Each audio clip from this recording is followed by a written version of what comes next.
Digha to Kolkata helicopter सेवा की मांग। पूजा से पहले क्या शुरू हो जाएगी ये सेवा या शुरू हो चुकी है ये सेवा? आइए जानते हैं हमारे चैनल के माध्यम से। आप सबका स्वागत है न्यूज़ लाइन कोलकाता में। दीघा टू कोलकाता हेलीकॉप्टर सेवा की मांग। पूजा से पहले क्या शुरू हुई है ये सेवा? विभिन्न क्षेत्रों से समुद्र तट शहर दीघा में हेलीकॉप्टर सेवा शुरू करने की मांग की जा रही है। बंगाली में दीपुदर दीघा हमेशा से पर्यटक और यात्रा के भूखे लोगों के लिए आकर्षण का केंद्र रहा है। 2016 के अंत में राज्य सरकार के परिवहन और पर्यटन विभाग की एक संयुक्त पहल ने दीघा में न्यू दीघा के जातिमती मोजा में दीघा शंकरपुर विकास निगम की अपनी साइट पर एक हेलीकॉप्टर सेवा शुरू की। हालांकि हेलीकॉप्टर सेवा फिलहाल निलंबित है। हेलीकॉप्टर सेवा का उद्घाटन मुख्यमंत्री ममता बनर्जी ने किया था। वहन हज संस्था के इस 7 सीट हेलीकॉप्टर का किराया 2000 रुपये प्रति व्यक्ति था। ज़रूरत पड़ने पर मुख्यमंत्री ममता बनर्जी और अन्य सरकारी अधिकारियां इसी हेलीकॉप्टर से आते थे। हालांकि ये सेवा अभी आम जनता के लिए शुरू नहीं की गई है। इस बात की ज़ोरदार मांग की जा रही है। पूजा से पहले ये सेवा शुरू की जानी चाहिए। फिलहाल दीघा के सौंदर्यीकरण और बुनियादी ढांचे में काफ़ी सुधार आ रहा है। पर्यटक एक और रेल मांग और दूसरी ओर बस सेवा के साथ साथ निजी कारों से भी दीघा आते हैं। फिलहाल हेलीकॉप्टर सेवा बंद है। हेलीकॉप्टर का देखरेख कार्य विभाग द्वारा ही किया जाता है। दीघा हमेशा से पर्यटकों के आकर्षण का केंद्र रहा है। हेलीकॉप्टर सेवा शुरू होने से दीघा आने वाले पर्यटकों को काफ़ी आनंद आ सकता है। हालांकि सवाल ये है कि क्या कोई आम पर्यटक हेलीकॉप्टर से आने के लिए इतना पैसा खर्च करेंगे? ऐसे में कई लोग मोटी रकम खर्च कर हेलीकॉप्टर सेवा लेने में दिलचस्प नहीं रखते हैं, जो इस सेवा को बंद करने का एक और मुख्य कारण है। इसके अतिरिक्त सेवा वर्तमान में अधिक आंतरिक कारण से बंद है। इस हेलीकॉप्टर सेवा की शुरुआत इस बात का संकेत है कि बंगालियों का सबसे अच्छा त्यौहार दुर्गा उत्सव इससे पहले ही शुरू हो जाएगा। टूरिस्ट के बीच इसकी मांग बढ़ रही है। रामनगर एक पंचायत समिति के अध्यक्ष निताई चरण सर ने कहा कि अगर ये सेवा शुरू होती है तो पर्यटकों को काफ़ी लाभ मिलेगा। लंबी यात्राएं अधिक आनंददायक हो जाएगी। दीघा में जगन्नाथ देव का नवनिर्मित मंदिर बनाया जा रहा है।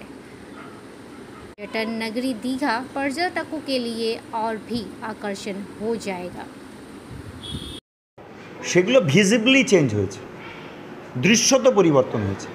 যারা 10 বছর আগে এসেছেন, 11 বছর আগে এসেছেন আর আজকে দীঘা আসছেন, তারা তফাৎটা বুঝতে পারছেন যে একটা সত্যি কথা বলতে একটা ঐতিহাসিক পরিবর্তন এই স্পটগুলোর হয়েছে।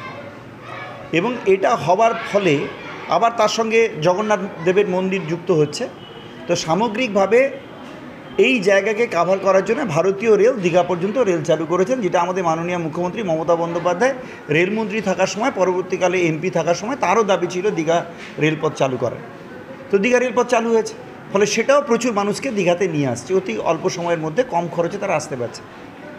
এবারে দিন দিন পর্যটক বৃদ্ধি পাচ্ছে এবং এই পর্যটন একটা শিল্প, তাকে কেন্দ্র করে প্রচুর বেকার যুবক যুবতীর কর্মসংস্থান হচ্ছে এবং একটা ইকোনমিক জোনে পরিণত হয়েছে এটা।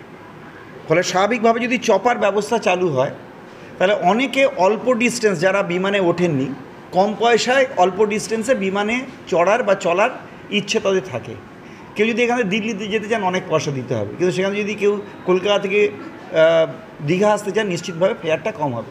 তো স্বাভাবিকভাবে যারা জীবনে এক আধবার প্লেন জার্নিটাকে নিজেদের জীবনের অভিজ্ঞতা করতে চান তাদের পক্ষে সুবিধা হয় এবং দ্রুত চলাচলের জন্যে নিশ্চিতভাবে এই সুবিধাটা তারা পাবেন। এবং এটা দীঘার মন্দারমণি, তাজপুর এই যে ট্যুরিস্ট স্পটটা, এর একটা ঐতিহ্য গুরুত্ব বৃদ্ধি করবে বলে আমরা মনে করছি। এর একটি বাড়তি পর্যটকদের কাছে পাওনা, বাড়তি পাওনা হবে, বাড়তি অক্সিজেন যোগাবে পর্যটন ক্ষেত্রে এই জায়গাগুলোর গুরুত্ব বৃদ্ধি পাবে। ফলে স্বাভাবিকভাবে সামগ্রিকভাবে দীঘা, মন্দারমণি, তাজপুরকে ঘিরে যে পর্যটন কেন্দ্র, এই পর্যটন কেন্দ্রটা নিশ্চিতভাবে আরও বেশি গুরুত্বপূর্ণ হয়ে উঠবে, আরও বেশি মানুষের সমাগম হবে, আরও বেশি কর্মসংস্থান হবে। চপার হেলিকপ্টার কথা অনেক সংবাদে অনেক চ্যানেল আমাকে টেলিফোন করে, এই পুজোর আগে চপার হেলিকপ্টার চালু হবে কি না। আমি বলেছিলাম মাননীয় মুখ্যমন্ত্রী মমতা বন্দ্যোপাধ্যায়, আমাদের দীঘা শঙ্কর উন্নয়ন পর্ষদ, তৎস পঞ্চায়েত সমিতি, আমাদের পর্যটক কেন্দ্র গ্রাম পঞ্চায়েতগুলি আছে এবং আমাদের বিশেষ করে পূর্ব মেদিনীপুর আমাদের জেলা শাসক সম্মানীয় পূর্ণেন্দু মাঝি মহোদয় আছেন, আমাদের এইচডিও সাহেব সৌভিক ভট্টাচার্য মহোদয় আছেন।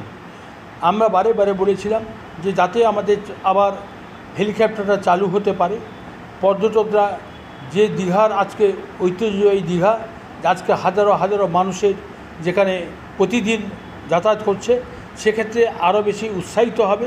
তার জন্য বাংলার মুখ্যমন্ত্রী মমতা বন্দ্যোপাধ্যায়, অভিষেক বন্দ্যোপাধ্যায় যে দায়িত্ব নিয়ে যে গুরুত্ব সহকারে আরও গুরুত্ব দিয়েছেন যে সার্বজনীন দুর্গোৎসবের আগে আবার হেলিকপ্টার চালু হবে।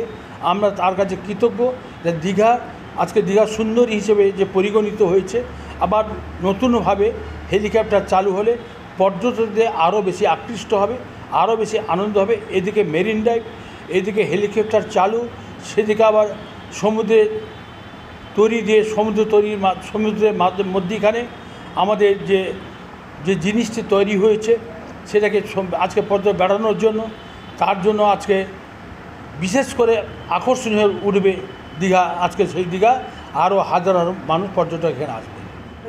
শেষ প্রশ্ন, দীঘা কলকাতা হেলিকপ্টার পরিষেবা চালু করার একটা দাবি উঠছে, আবার কি বলবেন?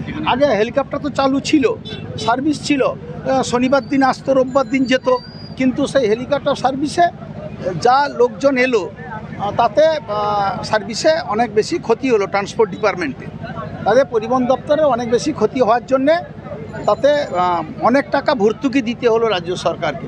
তার জন্যে এখন আপাতত বন্ধ আছে, আবার দাবি উঠছে, তাতে যদি চালানো ঠিক সম্ভব হয় রাজ্য সরকার নিশ্চিত চালাবে।